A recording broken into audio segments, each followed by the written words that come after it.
दुष्काळानं महाराष्ट्रातील जनता होरपळली जाते।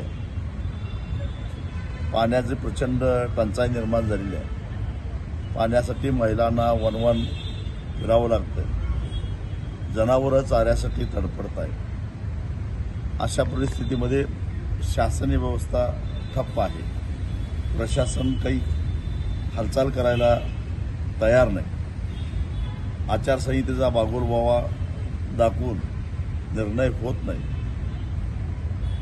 दुष्काळाला सांगून काही आचारसंहिता लागू झालेली नव्हती, तेव्हा विभागीय आयुक्त या नात्यानं आज चंद्रकांत कुलकुंडवार साहेबांना भेटून त्यांना विनंती केली की शासनाची जबाबदारी आहे दुष्काळात होरपळलेल्या जनतेला दिलासा देण्याची।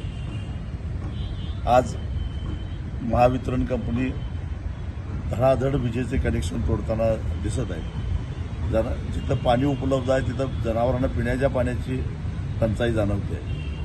तेव्हा दुष्काळासाठी ज्या काही उपाययोजना करण्याची आवश्यकता आहे त्याची तातडीनं अंमलबजावणी करावी, अन्यथा जनता रस्त्यावर आल्याशिवाय राहणार नाही। त्याचबरोबर 12 जिल्ह्यामधून जाणारा जो शक्तीपीठ महामार्ग आहे त्यासाठी सक्तीचं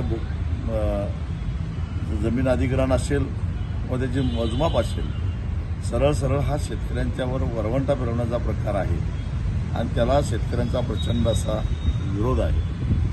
त्या संदर्भामध्ये सातत्यानं आंदोलनं होत आहेत, याची सुद्धा दखल घ्यावी।